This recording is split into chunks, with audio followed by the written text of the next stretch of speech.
Hello guys, Emmy's വേൾഡിലേക്ക് നിങ്ങൾക്ക് എല്ലാവർക്കും സ്വാഗതം. ആരോഗ്യ സേതു എന്ന ആപ്പ് ഡൗൺലോഡ് ചെയ്ത് രജിസ്റ്റർ ചെയ്യുമ്പോൾ വരുന്ന കോമൺ ആയിട്ടുള്ള പ്രോബ്ലമാണ് ലോഗിൻ എറർ മെസ്സേജ്. ആ പ്രോബ്ലം എങ്ങനെ സോൾവ് ചെയ്യാമെന്നാണ് നമ്മൾ ഇന്നിവിടെ ഡിസ്കസ് ചെയ്യുന്നത്.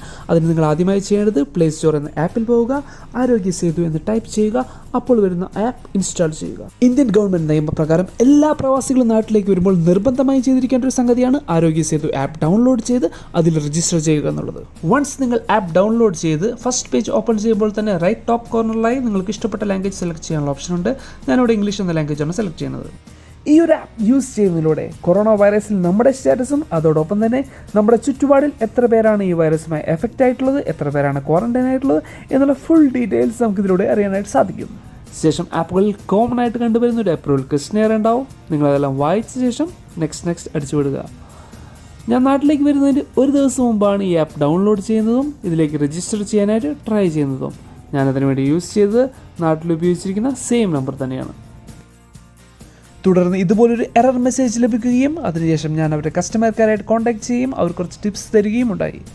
ബേസിക്കലി അവർ നമ്മളോട് ചെയ്യുന്ന ക്വസ്റ്റ്യൻസിൽ നമ്മൾ ഏത് ഫോണാണ് അല്ലെങ്കിൽ അതിൻ്റെ ഏത് മോഡലാണ് യൂസ് ചെയ്യണത്, നമ്മുടെ ആൻഡ്രോയിഡ് ഫുള്ളി അപ്ഡേറ്റഡ് വേർഷനാണോ നമ്മൾ യൂസ് ചെയ്യണത്, അതുപോലെ തന്നെ നമ്മൾ ഡൗൺലോഡ് ചെയ്ത ആരോഗ്യ സേതു ആപ്പ് പുതിയ വേർഷനാണോ, നമ്മുടെ ഫോൺ VPN ആയിട്ട് കണക്റ്റഡ് ആണോ, VPN ആയിട്ട് കണക്റ്റ് ആണെങ്കിൽ അത് ഓഫ് ആക്കേണ്ടതാണ്, നമുക്ക് സെറ്റിങ്സിൽ പോയി ചെക്ക് ചെയ്യാൻ പറ്റും. അതുപോലെ തന്നെ നമ്മുടെ ഫോൺ റൂട്ടറാണോ, റൂട്ടർ മീൻസ് ഹാക്ക് ചെയ്തിട്ടുണ്ടോ, അത് നമുക്ക് ചെക്ക് ചെയ്യാനായിട്ട് പ്ലേ സ്റ്റോറിൽ ചില ആപ്സ് ഉണ്ട്, നമുക്ക് അതിലൂടെ ചെക്ക് ചെയ്യാൻ പറ്റും.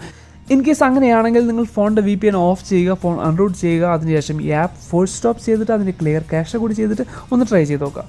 എന്നിട്ടും ശരിയായില്ലെങ്കിൽ നിങ്ങളുടെ ഫോണിൽ ഏതെങ്കിലും ആൻറ്റിവൈറസ് ആപ്പോ അല്ലെങ്കിൽ ബാറ്ററി ഒപ്റ്റിമൈസേഷൻ ആപ്പോ ഉണ്ടെങ്കിൽ അവ അൺഇൻസ്റ്റാൾ ചെയ്ത് ട്രൈ ചെയ്യുക. എന്നിട്ട് വർക്ക് ആയില്ലെങ്കിൽ ഡോണ്ട് വറി, ഒരു സിമ്പിൾ സ്റ്റെപ്പ് കൂടിയുണ്ട്. നമ്മുടെ ഫോണിൽ ഇൻ്റർനെറ്റ് വൈഫൈ വെച്ചാണ് യൂസ് ചെയ്യുന്നതെങ്കിൽ നിങ്ങളുടെ ഫോണിലെ വൈഫൈ ഡിസേബിൾ ചെയ്യുക. അതിനുശേഷം മൊബൈൽ ഡാറ്റ വെച്ചിട്ട് ഇത് രജിസ്റ്റർ ചെയ്യാനായിട്ട് നമുക്കൊന്ന് ട്രൈ ചെയ്ത് നോക്കാം. ഈവൺ ആഫ്റ്റർ സ്റ്റിൽ എല്ലാ സ്റ്റെപ്സും ഫോളോ ചെയ്തിട്ടും നിങ്ങൾക്ക് ഈ ആപ്പ് ഡൗൺലോഡ് ചെയ്ത് രജിസ്റ്റർ ചെയ്യാൻ സാധിച്ചില്ലെങ്കിൽ ആരും ടെൻഷൻ അടിക്കേണ്ട. വൺസ് നാട്ടിൽ വന്നിറങ്ങിയതിനു ശേഷം സെയിം ഫോൺ നമ്പർ ഉപയോഗിച്ച് നിങ്ങളൊന്ന് ട്രൈ ചെയ്ത് നോക്കൂ. നിങ്ങളുടെ ഫോണിൽ OTP വരികയും സക്സസ്ഫുൾ ആയിട്ട് ഈ ആപ്പ് ഫോണിൽ രജിസ്റ്റർ ചെയ്യാനും തീർച്ചയായിട്ടും സാധിക്കും. Thank you guys. ഈ ഒരു ഇൻഫർമേഷൻ നിങ്ങൾക്ക് എല്ലാവർക്കും ഉപകാരപ്പെടുമെന്ന് പ്രതീക്ഷിക്കുന്നു. അപ്പോൾ നിങ്ങൾക്ക് ഈ വീഡിയോ ഇഷ്ടപ്പെടുകയാണെങ്കിൽ അഗേഡി ലൈക്ക് ഷെയർ ഒക്കെ ഒന്ന് കൊടുക്കുന്നേ. നമ്മുടെ ചാനലിലാണ് മിസ് വേൾഡ്.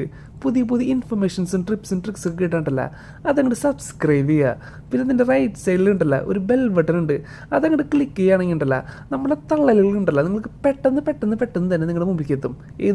അത് വരും ദിവസങ്ങളിൽ ഡൽഹി എയർപോർട്ടിലേക്ക് ആരെങ്കിലും വരാനായിട്ട് പ്ലാൻ ചെയ്യുന്നുണ്ടെങ്കിൽ നിങ്ങൾ ഒരു കാര്യം ശ്രദ്ധിക്കുക. 4 മണിക്കൂർ മുതൽ 14 മണിക്കൂർ വരെയാണ് എയർപോർട്ടിൽ പ്രൊസീജിയേഴ്സിന് എടുക്കുന്ന സമയം. പ്രൊസീജിയേഴ്സിൻ്റെ ഡീറ്റെയിൽ ആയിട്ടുള്ള ഡിസ്ക്രിപ്ഷൻ, അതുപോലെ തന്നെ എയർപോർട്ടിൽ എത്തിക്കഴിഞ്ഞാൽ എങ്ങനെയാണ് പെട്ടെന്ന് പുറത്ത് കിടക്കാനുള്ള ടിപ്സ്, ഇതൊക്കെ നിങ്ങൾക്ക് അറിയാനായിട്ട് ആഗ്രഹം ഉണ്ടെങ്കിൽ ഞങ്ങൾ അറിയിക്കുന്നതിന് താഴെയുള്ള കമൻറ്റ് ബോക്സിൽ കമൻറ്റ് ചെയ്യുകയാണെങ്കിൽ പുതിയൊരു വീഡിയോയുമായി ഞങ്ങൾ നിങ്ങളുടെ മുമ്പിൽ എത്തുന്നതായിരിക്കും. Thank you.